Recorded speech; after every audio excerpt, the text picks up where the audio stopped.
Mos dil nga shtëpia në 40 ditët e para.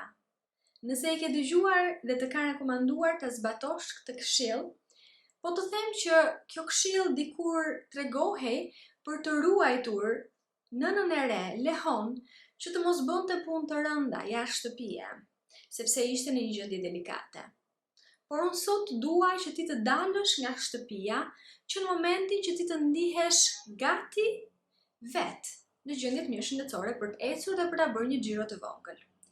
Dhe rekomandoj që kjo të bëhet që në ditët e para pasi ke lindur. Dalja nga shtëpia të ofron mundësinë të shohësh ambiente të ndryshme nga i dhomës në të cilin je duke qëndruar rreth 24 orë në ditë. Të ofron mundësinë të shohësh dhe të prekësh lule, tokë, gura, gjethe, rrugë, makina, lokale, njerëz, të cilët gjithashtu ndihmojnë që ti të ndihesh më pak vetëm dhe e rrethuar me më tepër njerëz. Të ndihmon të marrësh ajër të pastër, të ndihmon të heqësh mendjen nga ato gjërat që janë duke ndodhur në shtëpi, të ndihmon të rekuperohesh. Ndaj, nëse ka një këshill të vetme që i them nënës së re Lehon, për të ndjerë më mirë është dil nga shtëpia, xhiro vetëm me partnerin ose me bebin.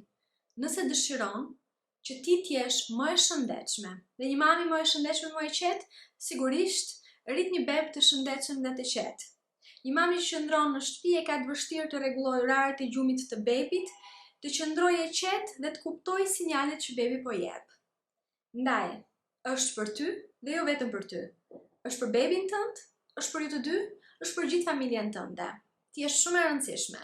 Ti ke sjellë në jetë një jetë dhe jeta jote është jashtëzakonisht e rëndësishme dhe ti duhet të jesh e shëndetshme. Ndaj, dil jashtë dhe shijo natyrën.